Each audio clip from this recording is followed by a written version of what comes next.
Ako po ay mayroong malaking katanungan sa ating justisya. Bakit po ganon? Ano po ba talaga ang tunay na dahilan at kulay kung bakit naharap sa kaso itong magaling na Pangulong, dating Pangulong Mr. Rodrigo Roa Duterte? Siya po ay nagbigay ng magandang pamumuhay sa mga Pilipino sa loob ng 6 na taon. Kapos pa nga po, dahil marami pang dapat na gawin, pero kinapos dahil hanggang 6 na taon lang. Subalit ako'y nagtataka at nagkaroon ng malaking katanungan, bakit siya ngayon ay nakasuhan? At bakit kailangan makialam ang ICC sa batas ng Pang-Pilipinas? Tayo po ay mayroong hukom at justisya para sa mga Pilipino. No to ICC! Wala naman jurisdiction eh! Bakit nandito, no? Ayan yung mga panawagan. At yung panawagan natin na bakit ang hinahabla yung magandang ginawang presidente, pero yung terorista, siya yung naghahabla. Nakakapagtaka yung mga pangyayari, no?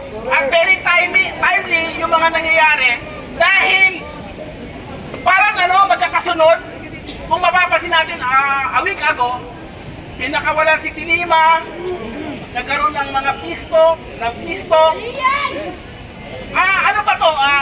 Nagkataon lang o parang isang synchronized na pangyayari? Kaya tayo, nagmamasid lang, pero narito tayo ngayon mga kasama, di ba? Go to ICC!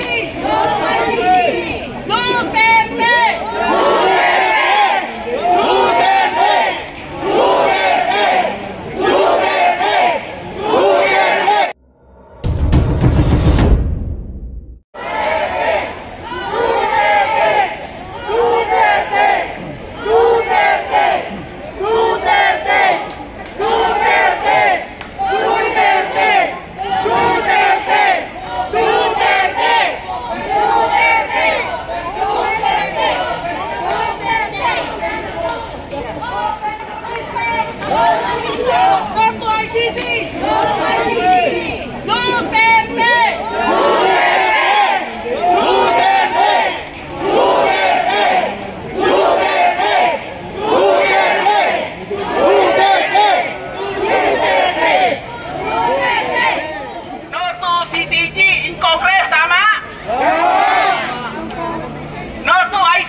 Ayan yung mga panawagan.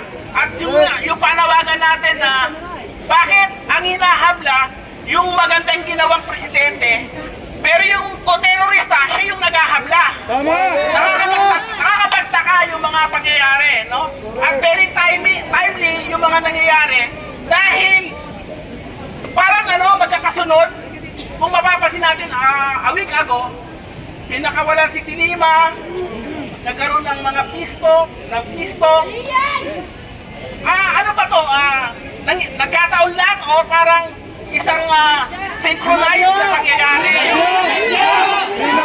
Kaya tayo, nagmamasid lang, pero narito tayo ngayon mga kasama, di ba?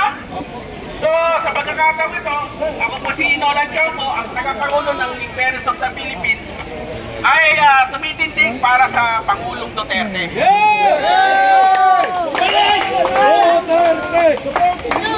Para sa pagpapatuloy ng ng ating programa, gusto rin natin marinig yung boses ng mamamayan. Tinatawagan natin si kasamang De Los Santos para magbigay ng kanyang pananalita. Magandang umaga po sa ating lahat po, mga kapulisan. Sa umagang ito, ako po ay si Ferdinand de los Reyes, Tubong Caloocan City, chairman, leader ng OFW Veterans Association. Sa katunayan, ako po ay mayroong malaking katanungan sa ating justisya. Bakit po ganon? Ano po ba talaga ang tunay na dahilan at kulay kung bakit naharap sa kaso itong magaling na Pangulong, dating Pangulong Mr. Rodrigo Roa Duterte? Siya po ay nagbigay ng magandang pamumuhay sa mga Pilipino sa loob ng 6 na taon. Kapos pa nga po, dahil marami pang dapat na gawin, pero kinapos dahil hanggang 6 na taon lang.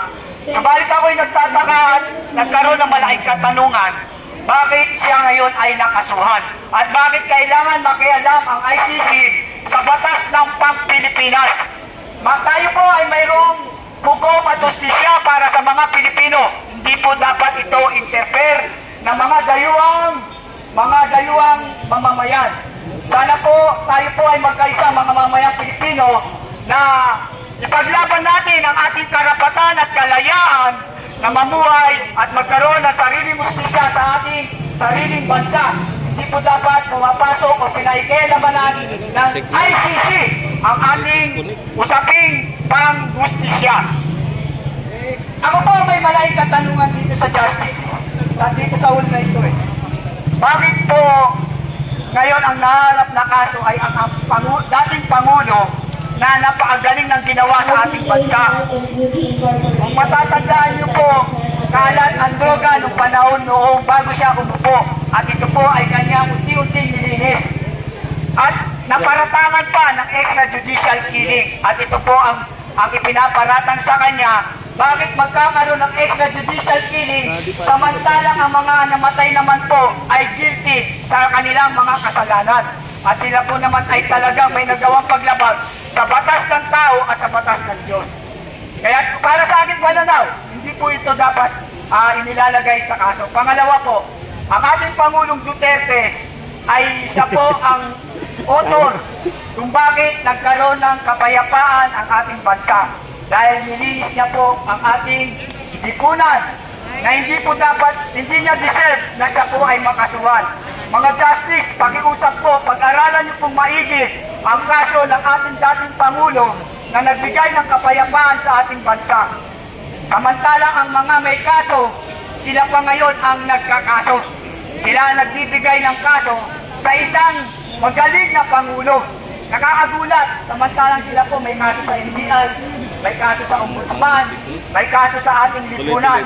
Dahil sila po ay mga kidnapping at mga human rights violators. Kung tutusin, sila po ay nangre-recruit ng mga kabataang estudyante para gawing rebelde.